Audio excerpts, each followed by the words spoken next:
તો તે બહુ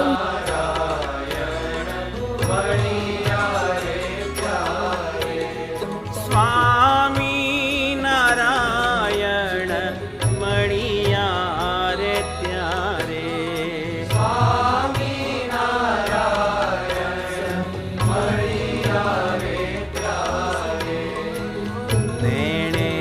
મોહનવર નિરખ્યા જ્યારે,